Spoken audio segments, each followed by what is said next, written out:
Freelancing শিখবেন, কিন্তু ভয় পাচ্ছেন। আমি কিভাবে করব? আমার ফ্যামিলি তো রাজি না। আমার কাছে তো টাকা নেই। ফ্রিল্যান্সিং শিখতে যে শুধুমাত্র টাকা লাগে এমন কিন্তু কোনো বিষয় নয়। ফ্রিল্যান্সিং শিখতে আরো কিছু বিষয় লাগে। ধৈর্য, ইচ্ছাশক্তি, শিখার মন মানসিকতা।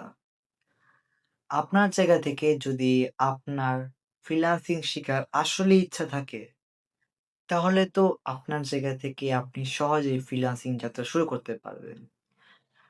ফ্যামিলি রাজি হচ্ছে না। এটাই স্বাভাবিক।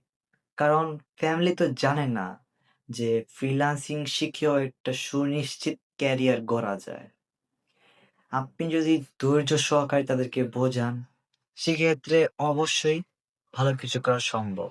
ফ্রিল্যান্সিং সেক্টরে কঠোর পরিশ্রম করতে হয়।